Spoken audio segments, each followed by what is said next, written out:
Boa tarde, eu sou a Andrea Bangoim e bem-vindos mais uma vez às nossas ações destinadas ao Movimento pela Vida, 20ª edição. Sejam todos muito bem-vindos e hoje, agora à tarde, a partir das 17 horas, nós vamos entrevistar aqui uma pessoa que, para mim, é um exemplo de solidariedade.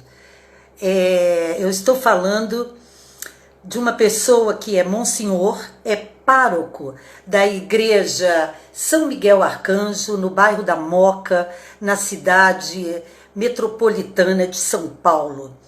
Entre suas ações, a gente pode dizer que ele criou a Pastoral do Menor e, com isso, também fundou a Casa Vida. A Casa Vida é um organismo que se dedica a acolher crianças com o vírus do HIV. Hoje, exclusivamente se dedica à pastoral do povo de rua.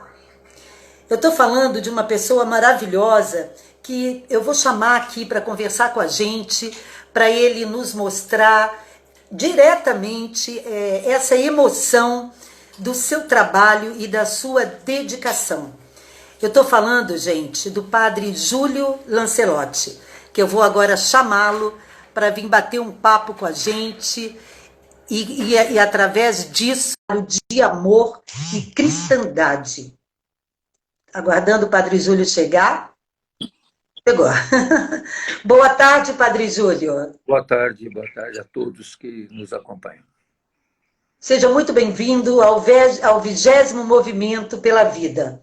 Nós agradecemos e sentimos honrados com a sua presença e espero que nós possamos conduzir da minha parte uma conversa bem interessante em relação à sua dedicação. Essa live nós colocamos o singelo nome de espiritualidade e igualdade, baseado na militância em cristandade.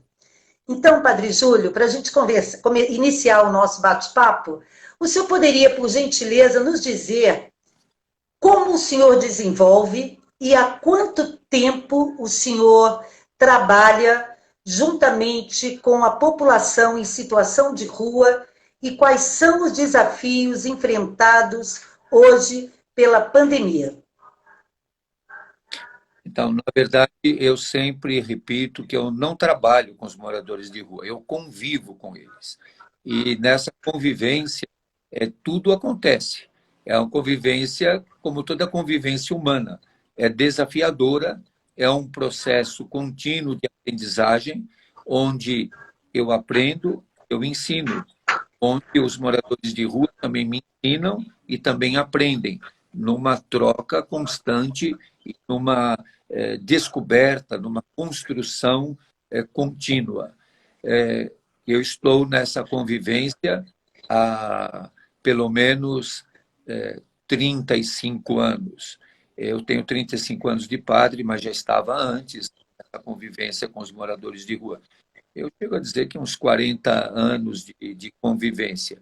E sempre aprendendo com eles, sempre descobrindo com eles, caminhando com eles os desafios. A população de rua é muito dinâmica, não é uma população estática. É uma população com muito dinamismo, com muitas mudanças. E nesse momento de pandemia, essa população também, e já antes, desde do que nós chamamos aí essa mudança de governo democrático e uma situação bastante difícil, que foi o golpe, que a gente poderia dizer, que instituiu a presidenta Dilma, a situação do desemprego é uma situação muito forte. Há uma mobilização de muita gente pelas ruas do Brasil. Hoje, São Paulo é uma cidade que teve um aumento em 3 anos de 53% da população de rua, mas é uma população que aumenta em todas as cidades do Brasil. Aumenta desde o Recife até em Porto Alegre, há um aumento exponencial no Rio de Janeiro. Então, essa população é um sintoma do sistema neoliberal que nós vivemos. E como diz o Papa Francisco, na exortação apostólica Evangelii Gaudium, a lógica desse sistema é o descarte. Então, faz parte, quanto mais o neoliberalismo se acentua, e nós estamos vivendo uma situação aguda desse sistema neoliberal no mundo, a população de rua, por exemplo, em Nova York, é de 60 mil pessoas, em Los Angeles, de 40 mil pessoas, em São Paulo, de 30 mil pessoas. Então, alguém até lembrou, essa necropolítica vai fabricando o que nós chamamos hoje de mistanásia, que é a morte social. A mistanásia é a morte social. Então, nós estamos vivendo essa situação nas ruas de Roma, em Londres, estamos vivendo essa situação em Nova York, em São Paulo, no Rio, em Goiânia, em Tocantins, em todas as cidades do Brasil, a população de rua aumenta. Hoje, pela manhã, antes da missa, encontrei 2 gaúchos que eu não conhecia. E um deles estava até com chimarrão na mão. E ainda com coisas que ele trouxe do Rio Grande do Sul. Então, todos os dias chegam pessoas novas nas ruas de São Paulo. Todos os dias. Nós temos, num centro comunitário que acompanhamos, que é muito perto da paróquia, está a 400 metros da paróquia, é um centro comunitário de convivência da população de rua, que nós iniciamos na paróquia, que hoje é uma entidade social que assume e está em convênio com a prefeitura. Chegam por dia novos, que é a primeira vez que estão passando lá, de 10 a 12 pessoas por dia. E isso antes da pandemia. Com a pandemia, só no mês passado, 8 mil pessoas, 8 mil moradores de rua passaram por lá, sendo a primeira vez que passaram. Então, isso é espantoso. 8 mil pela primeira vez. Primeira vez, num mês. Num mês. Nossa. É pela primeira vez. E lá é o que, na linguagem do povo da rua, é uma boca de rango, quer dizer, é um lugar que eles já conhecem, porque tem 27 anos. É um lugar que já é ido há muito tempo.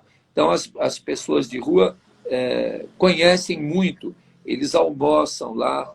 E esse agora é o nosso café da manhã, que nós estávamos durante os momentos mais fechados de isolamento social da pandemia, estávamos fazendo na paróquia, agora unimos com a comunidade São Martinho, estamos fazendo juntos.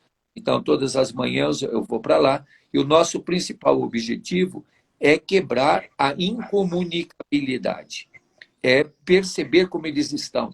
Então, se mede temperatura, todos recebem máscara, todos fazem higienização das mãos com álcool em gel, tomam banho. Nós temos lá o que a gente chama de bazar de roupas, onde agora as roupas ficam nas araras e eles podem escolher a roupa que estão precisando. Também nesses dias frios, nós estávamos com muito frio, então cobertas. Hoje nós entregamos também meias, porque eles ficam com os pés muito frios, escova de dente, creme dental, sabonete. Agora, nada disso muda a situação, mas isso tudo é explicitar para eles que eles são importantes, que nós estamos observando a eles. Essa é uma vertente da nossa convivência. Estar junto, vendo o que eles precisam, estar com eles nas lutas, mas também a outra vertente é a luta política, a luta de conversa com as autoridades.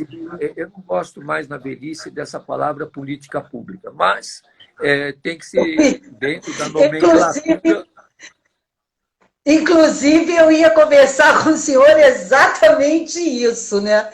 Eu ia me colocar, porque a gente percebe hoje que a situação da população de rua já se tornou um sinônimo de violência, de constante agressão, constante desrespeito à dignidade humana. A gente já percebeu que a violência ela se transforma numa origem e também ela amplia as consequências em relação a alguns segmentos, principalmente no que se refere à população de situação de rua. O senhor acredita, que nem o senhor comentou aí de dados bastante interessantes sobre a quantidade de pessoas que já estão em situação de rua. Nós não temos no Brasil ainda, através do IBGE, dados oficiais, não é verdade, padre? O Eu IBGE, busquei o isso. IBGE não aceita, não faz o censo da população de rua porque não tem metodologia própria. Mas o censo é feito aqui em São Paulo já há muitos anos, e o próprio IPEA tem hoje dados de que IPEA. considera que no Brasil 220 mil pessoas estão pelas ruas das grandes cidades. Então, esse é um dado do IPEA. O IBGE Eu tenho, não eu faz tenho o censo da população de rua.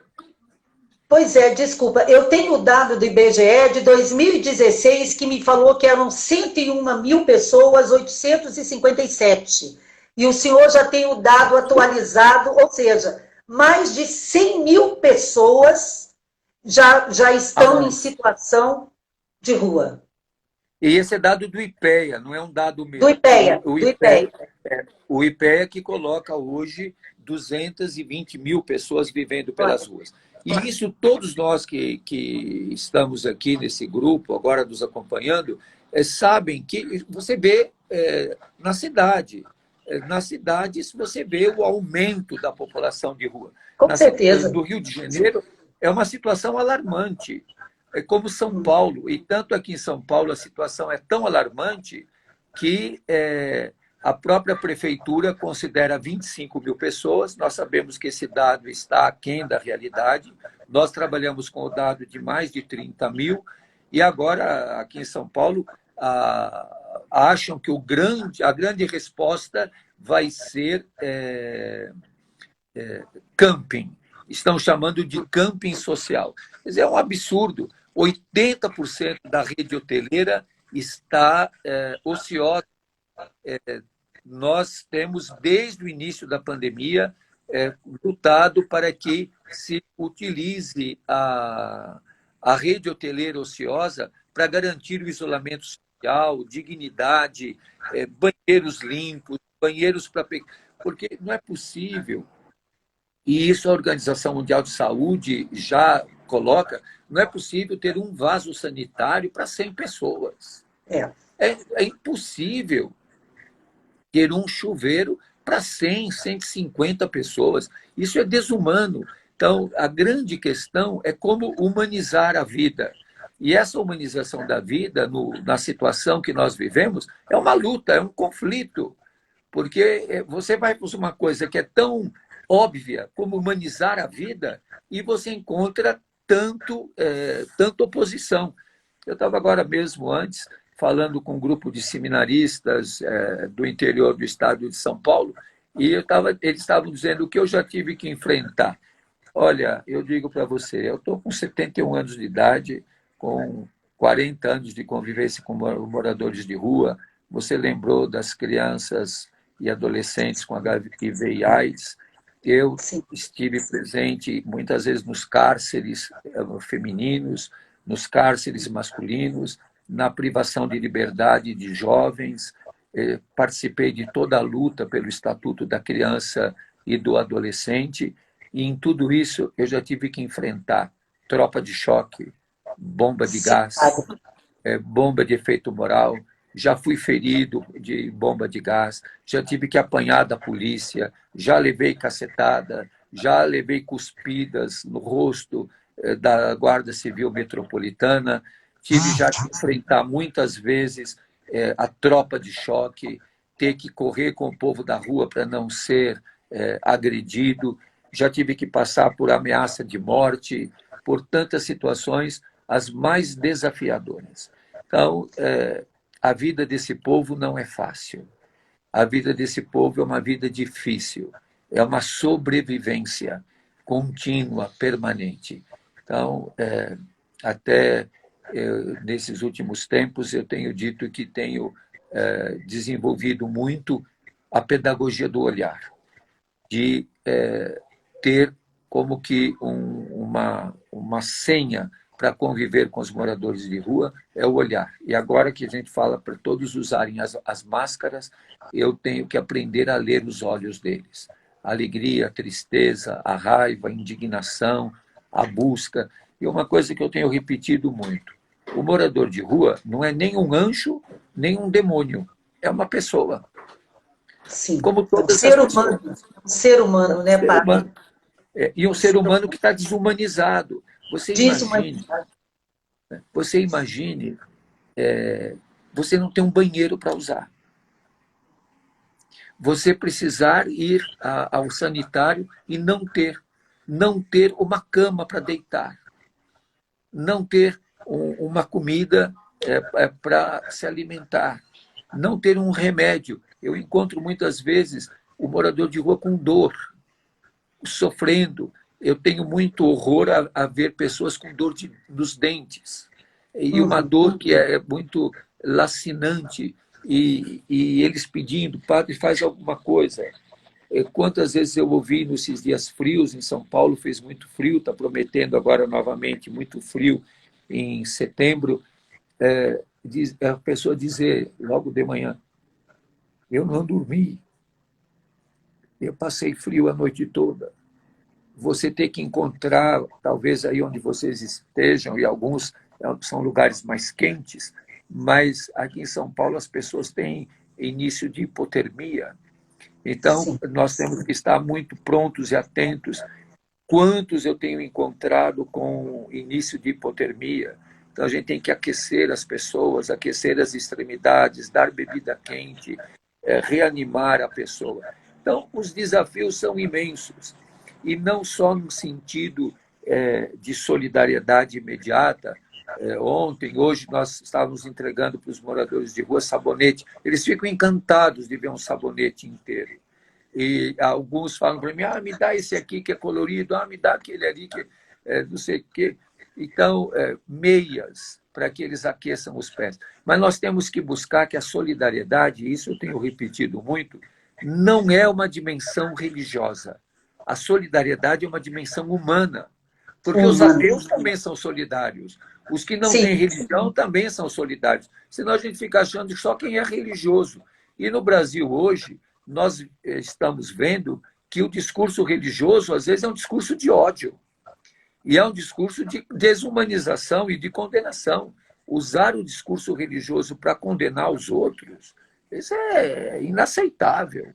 Usar discurso religioso para fomentar preconceito, A para fomentar discriminação, né, a violência é incrível. homofobia, a Homofobia. LGBTfobia, isso é terrível. E na rua aumenta muito o número de mulheres trans. Também eu tenho convivido com homens trans que estão na rua, com muitas travestis, e nós temos que respeitá-las, tratá-las com dignidade, não usar de discurso religioso para fomentar violência, discriminação, preconceito, racismo, elitismo. Então, a solidariedade, ela não pode ser pandêmica. A solidariedade tem que ser endêmica.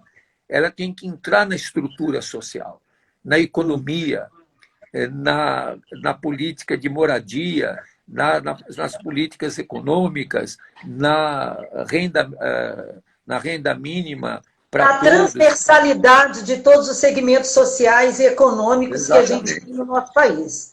É importantíssimo isso, essa colocação do senhor. Importantíssimo. Então, a solidariedade, ela não é uma virtude religiosa, ela é uma dimensão humana transversal em todos os aspectos, na saúde, na economia, nas políticas de moradia, nas políticas de segurança. Então, tudo isso tem que estar presente. E nós estamos vivendo um momento dramático de ódio, um momento dramático de desprezo das populações originárias, dos grupos étnicos, dos grupos indígenas, um desprezo aos quilombolas, um maltratamento à juventude negra, um genocídio da juventude negra. Então, tudo isso é interligado. Os direitos humanos, eles são unos e indivisíveis. Então, ofender e desrespeitar um direito humano é desrespeitar todos. Nós vivemos um momento, e eu gostaria muito de dizer isso, porque isso vai passando batido, onde a cultura do estupro está presente na nossa sociedade. está presente no presente, processo histórico. educativo. Inclusive é histórico, né, padre? É histórico o processo do estupro, principalmente Sim. dentro dos núcleos familiares, né? Essa E o violência estupro também, o estupro como colonização. As índias foram estupradas pelos estupradas. conquistadores. As negras foram estupradas pelos senhores.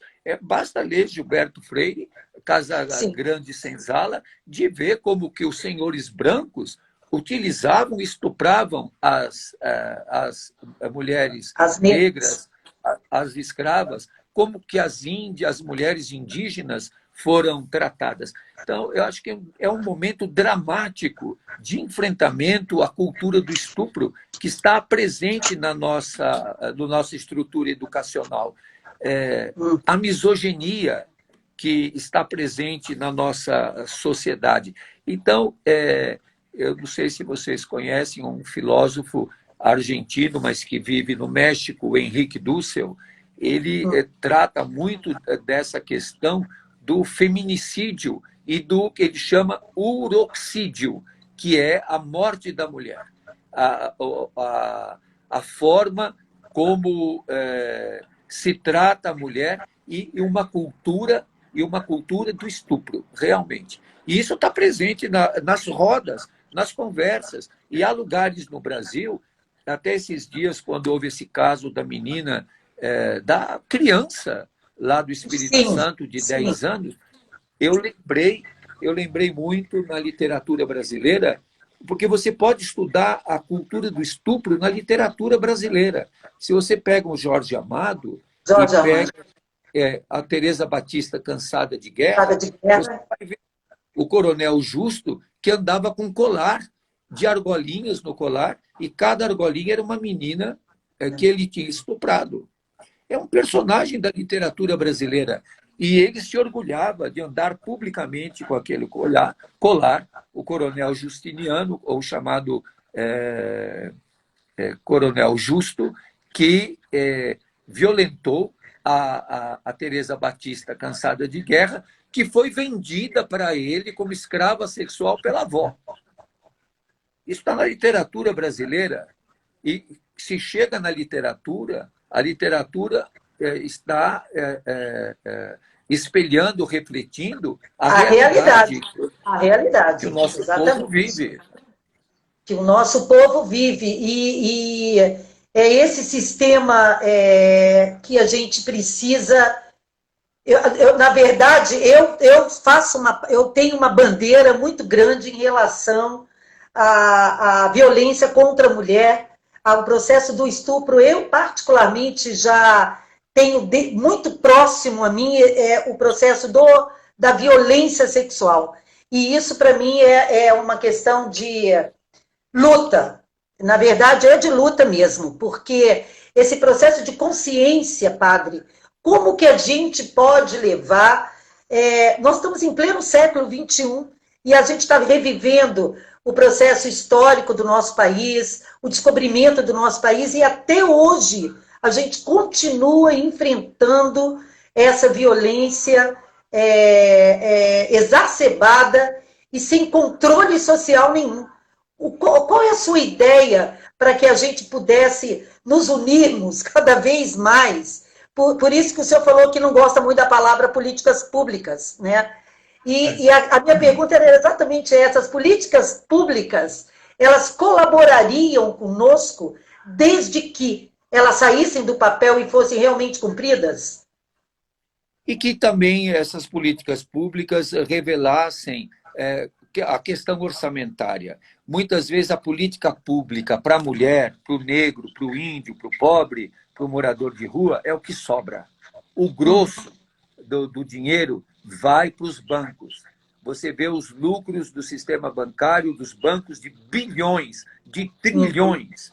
E nós vivermos uma realidade sem respiradores para esse momento de pandemia, com governantes superfaturando o preço de respiradores, com pessoas Sim. adulterando álcool em gel.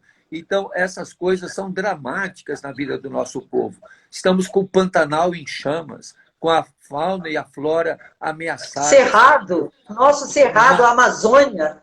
A Amazônia devastada, matando indígenas, muito. matando os povos originários, priorizando o garimpo, priorizando. Nunca tivemos uma devastação das florestas como estamos tendo nesse momento.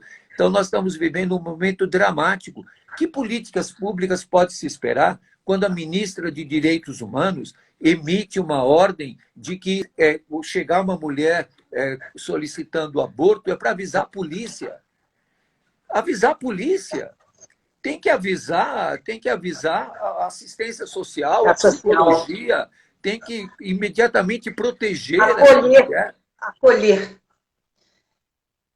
saber né? o que está acontecendo com ela, que sofrimento que ela está tendo, avisar a polícia.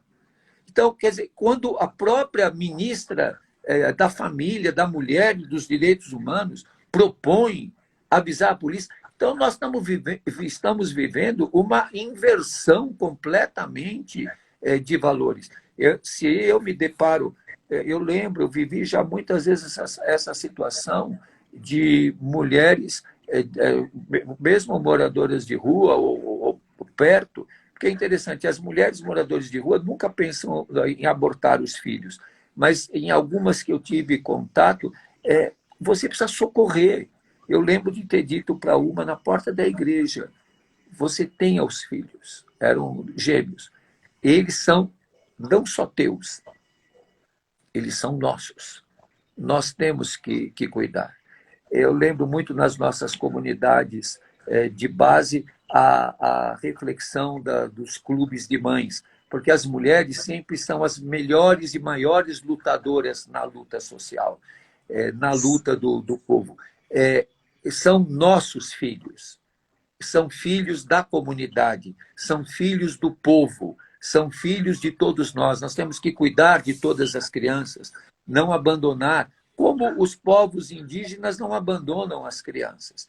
Então, eu acho que são tantas coisas. Nós estamos, tristemente, nesse momento, vivendo um momento de reversão e um momento de atraso muito grande naquilo que nós conseguimos como avanço, não podemos destruir o SUS, não podemos destruir o SUAS, não podemos destruir coisas como uma das primeiras coisas que o atual governo fez foi revogar todos os conselhos, inclusive o CONANDA, que é o Conselho Nacional da Criança e do Adolescente. Então, esses conselhos foram revogados. Foi revogado o Conselho de Segurança Alimentar. Eu não gosto da palavra segurança alimentar, porque fica tudo com segurança e parece tudo ligado à questão da força policial e do Exército. Mas o próprio Conselho de Segurança Alimentar foi destruído, foi extinto. Então, você vê a luta contra a FUNAI, a luta contra o CIMI, o Conselho Indigenista Missionário. Nós regredimos séculos na questão da reforma agrária. Então, são coisas todas que vai levar muito tempo para reorganizar todo o conjunto de direitos que nós conseguimos conquistar na Constituição de 88, na Assembleia Nacional Constituinte, onde se chamava uma Constituição Cidadã, que realmente construiu o Estatuto da Criança e do Adolescente. Nós precisamos ter um Estatuto do Idoso, precisamos ter Estatuto para a pessoa com deficiência. Tudo isso foi tudo relativizado, foi tudo jogado fora. E desmantelado, né? Desmantelado. O Brasil está atravessando um desmantelamento impressionante. E, padre, com tudo isso, com todo esse desmantelamento, o senhor acha que... porque, na verdade, há um desmantelamento e também há vindo de nós, né, a sociedade também, um processo tão acomodado, tão submisso, que são poucas pessoas que se rebelam em relação ao que está acontecendo. E gera também uma confusão enorme entre as pessoas. Como é que o senhor A minha pergunta é muito clara. O senhor acha que com tudo isso, com todo esse processo que está em nosso entorno, uma sociedade ainda submissa, aos poucos, observando momentos que nós podemos realmente mudar a situação, mas ainda falta um pouco de coragem dessas pessoas. Por isso é que eu acho que a coragem é o que move. O senhor acha que a humanidade tem cura, padre? Eu acredito que nós vamos viver sempre o conflito. Nós não podemos ter medo do conflito, nem ter medo do confronto. Acho que nós temos que ter consciência de que nós chegamos ao ponto que chegamos num processo histórico e que são muitos os atores desse processo histórico, inclusive as religiões, as igrejas, a mídia, a questão do sucateamento das universidades. Estamos sofrendo aqui no Brasil, nesse momento de pandemia, o sucateamento da pesquisa científica, o sucateamento de toda a pesquisa científica, o desprezo com que os pesquisadores, os cientistas foram tratados. É um processo histórico. Mudar esse processo histórico é uma outra luta, e é uma luta que nós continuamos. O confronto, o conflito, o contraste estão sempre presentes. Nós estamos numa luta histórica. Eu posso não ver, da idade que eu estou, posso não ver a mudança e a saída de tudo isso. Mas eu não vou deixar de lutar. Claro. Eu luto não para ganhar, eu luto para ser fiel, para ter fidelidade às causas pelas quais eu estou lutando. Nós não podemos esquecer de Dom Pedro Casaldáliga, recentemente sepultado no cemitério dos Carajás, descalço, com a cruz feita pelos índios. Um profeta descalço em terra vermelha, sepultado junto dos pobres. Então, nós temos que ter a coragem de lutar. Dom Pedro não viu o que ele sonhou. Pode ser que alguns de nós não vejamos também o pelo qual nós sonhamos e lutamos. Mas isso não deve de nos desanimar da luta. Nós temos que lutar, que defender os direitos humanos, de defender as mulheres, defender o Estatuto da Criança e do Adolescente, defender o SUS, defender os povos originários, estar junto dos quilombolas, nos rebelarmos contra o genocídio da juventude negra, não querermos armas.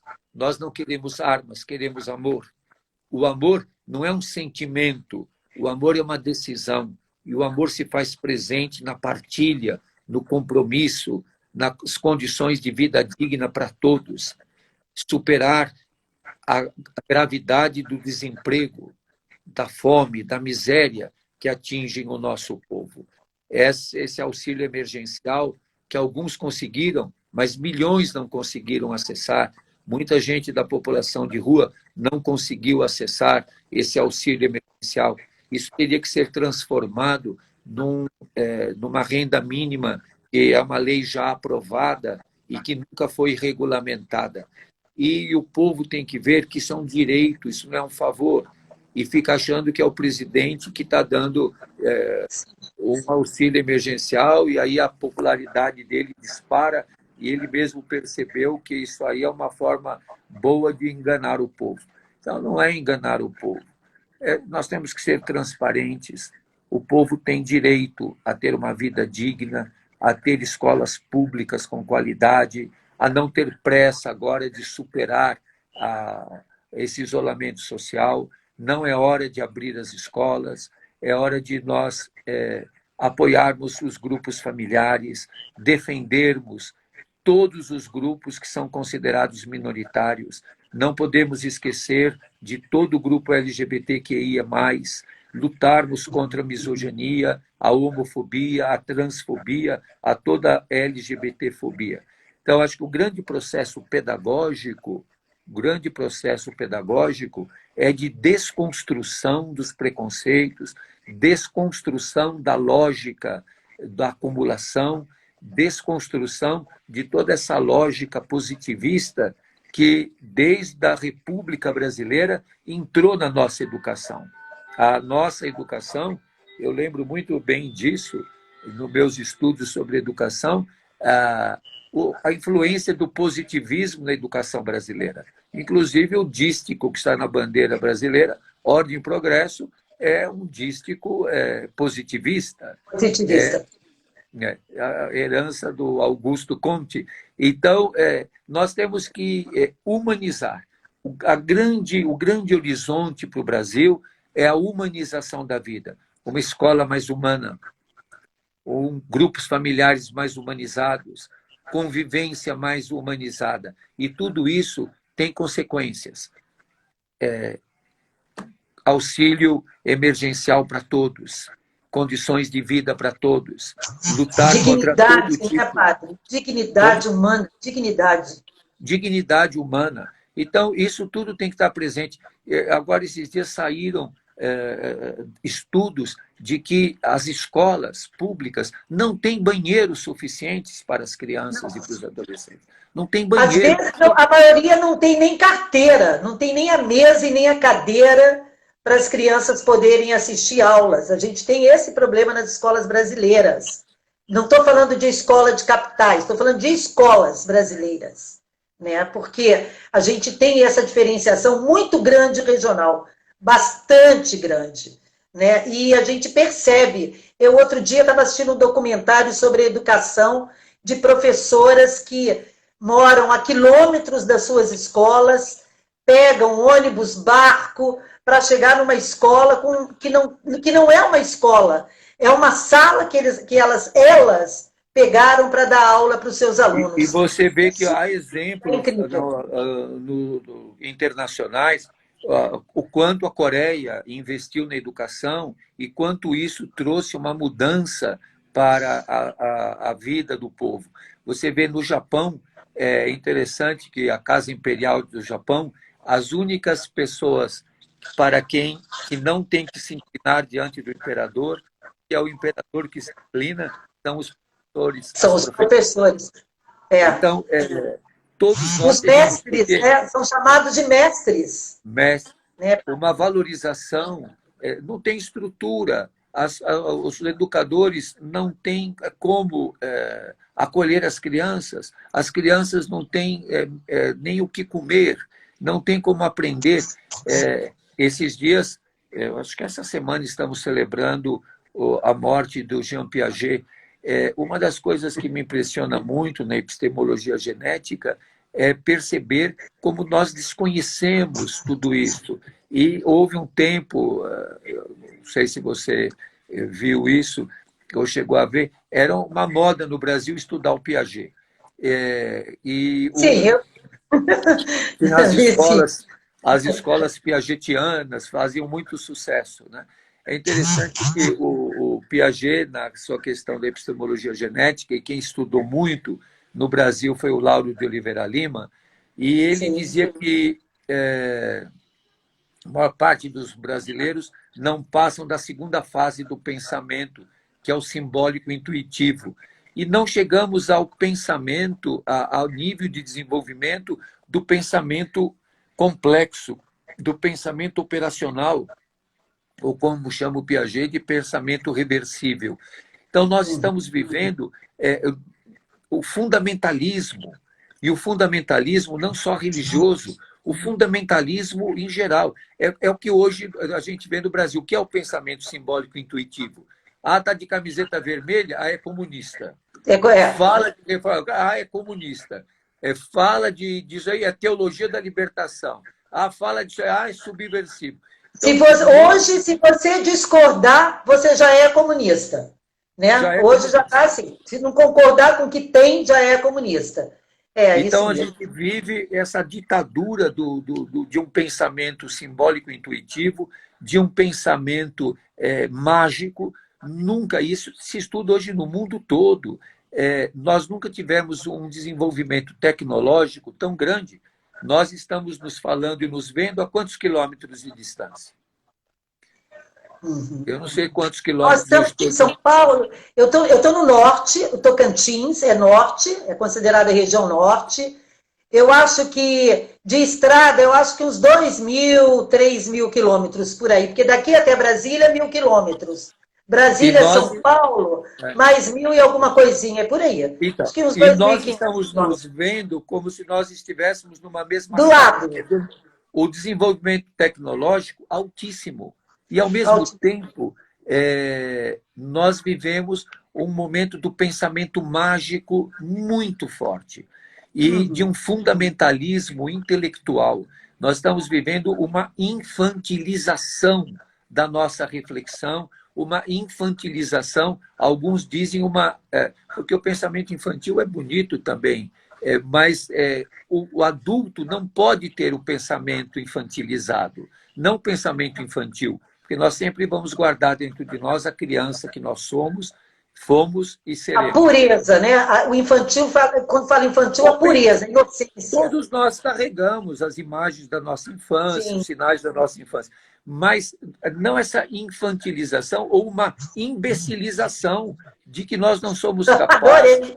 de ter um pensamento complexo, de lidar com situações complexas, de lidar com situações desafiadoras, de buscarmos aprofundar a reflexão. Você vê, nós estamos vivendo outra vez a desvalorização da filosofia, a desvalorização do estudo da sociologia. Estamos tratando o estudo da filosofia como uma coisa idiota, como uma coisa sem sentido. Eu peguei aquela época do ensino médio que tinha o clássico e o científico, e só tinha valor quem fazia o científico. Quem fazia o clássico eram os idiotas, que não iam servir para nada. Como foram tratados mal as meninas que faziam o magistério, as áreas humanas eram desvalorizadas. E nós hoje precisamos da humanização da ciência Total, e, total. e do pensamento científico na humanização. Quer dizer, as duas coisas são necessárias. Humanizar a ciência e ter a ciência junto da humanização, como, por exemplo, a questão da garantir a água potável para todos. Quem vai nos trazer essas sugestões? São os geógrafos, são os tecnólogos, são os cientistas, são os que estudam o clima, como agora precisamos da vacina. E temos o desafio da vacina do Covid, uma vacina que seja, que chegue a todos de uma maneira humanizada, não simplesmente a elite, os poderosos. Você vê a briga que está no mundo econômico e capitalista de quem é que vai faturar a vacina, quem é que vai os Estados Unidos vai comprar todas as vacinas e os africanos, os Exatamente. brasileiros ficar sem. E essa luta também do poder da cura, né? Vamos dizer assim, porque agora a cura virou uma questão econômica, que é isso que o senhor está comentando, né? Tem o processo dos Estados Unidos, a China e a Rússia, e agora já começa essa briga do poderio. É muito triste isso, é triste. Eu queria pedir licença para o A senhor. geopolítica da vacina. A, Sim. a geopolítica da vacina, e com o único objetivo, né? É o domínio econômico. O domínio, Sim. porque sempre veio a questão do domínio, né? O dominador em relação ao dominado. Eu tenho formação, eu sou economista de formação, mas sou atuante na linha das artes. Né? Eu sou produtora cultural, eu sou atriz, eu amo teatro, e toda a minha linha de trabalho, ela visa o social. Eu trabalho muito com projetos sociais, é uma coisa que mexe comigo. E dentro dessa linha eu sempre busquei sensibilizar. Eu nem falo conscientizar, porque eu acho que é tão subjetivo o processo da consciência, né, da abertura de consciência. Eu falo da sensibilização para tal. E a gente vai percebendo que cada vez mais é necessário uma dosagem grande de sensibilização dentro da nossa sociedade, porque, ao mesmo tempo que a tecnologia nos faz encontrar, ao mesmo tempo ela nos acomoda no processo do contato físico, né? Do contato da realidade mesmo, porque a gente percebe que os instrumentos tecnológicos, às vezes, facilitam como é que se diz? Uma manipulação de situações reais, né? É que nem eu brinco assim, eu estou ótima, e quando você vai ler por trás do ótimo, estou completamente sem vontade de viver, né? Um processo que a gente tem que ter um pouco de cuidado com a sensibilização. É nesse sentido. Eu só queria pedir licença para o senhor, porque eu estou cheio de perguntas aqui das pessoas que estão querendo ouvir uma resposta do senhor. Aqui é o Vieira de Melo. Ele pergunta: é possível fazer as igrejas se voltarem para os pobres?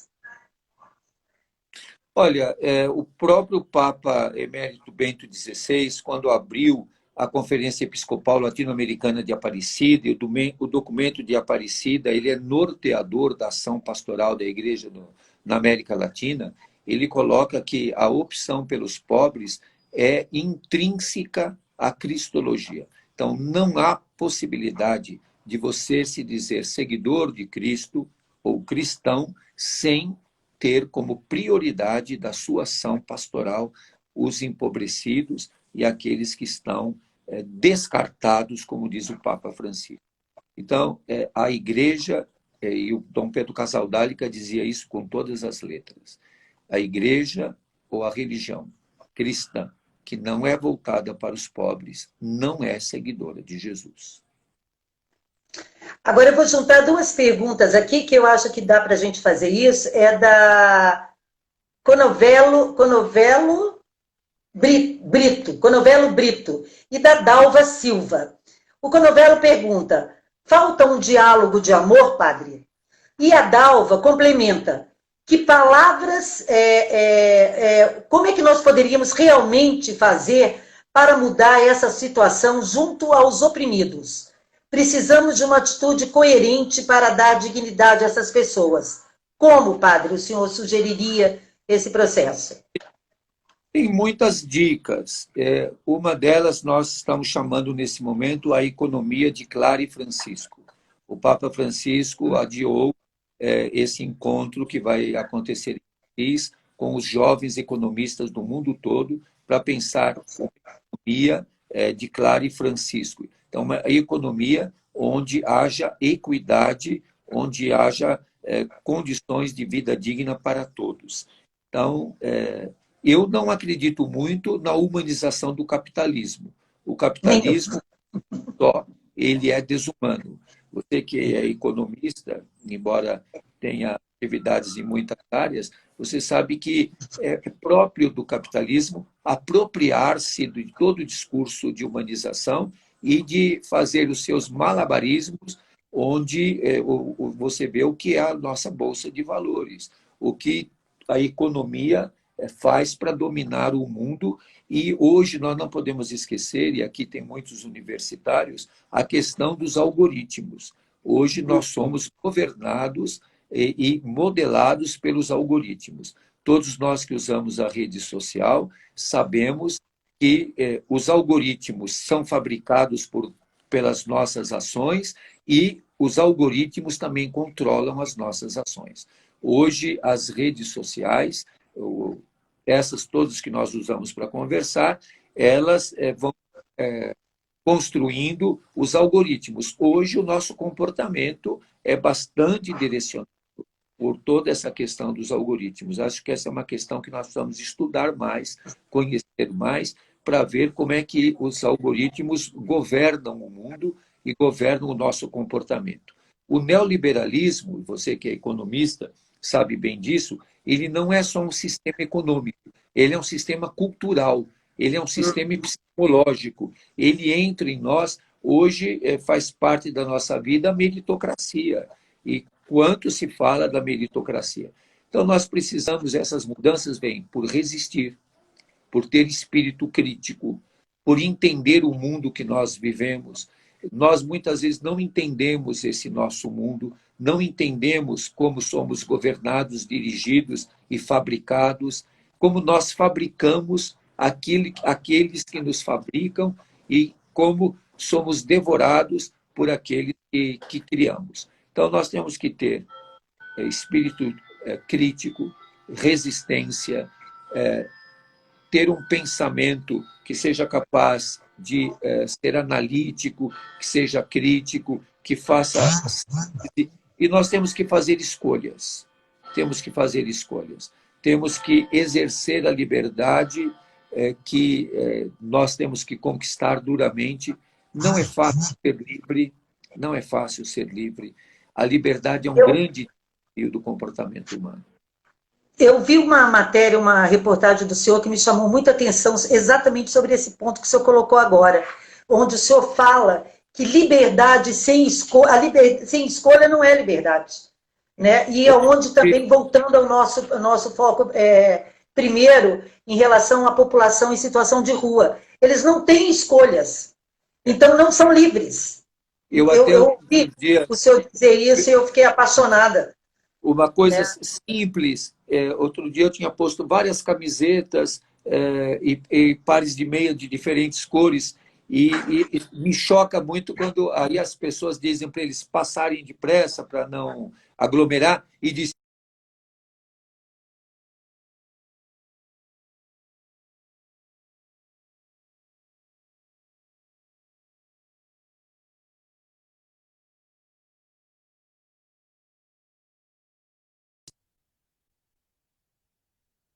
quanto do Chile, morreu aqui no Brasil, que é o padre José Comblan, que com muita alegria foi meu professor na teologia. Ele disse que se você não pode escolher, você não tem liberdade. Então, nós temos que ter a possibilidade de escolha, saber as consequências das nossas escolhas, ter a responsabilidade de sermos seres históricos que caminhamos na história. Eu digo muito para os estudantes de teologia, às vezes nós sabemos a história da teologia, mas não sabemos a teologia da história. Então, nós vamos perdendo muito esse sentido da ação de Deus na história, na libertação dos escravos, dos oprimidos, como é o livro do Êxodo, tanto no Pentateuco judaico, na Torá judaica, como na Bíblia cristã. Nós temos que entender como construir a liberdade que nos humaniza e nos faz mais próximos uns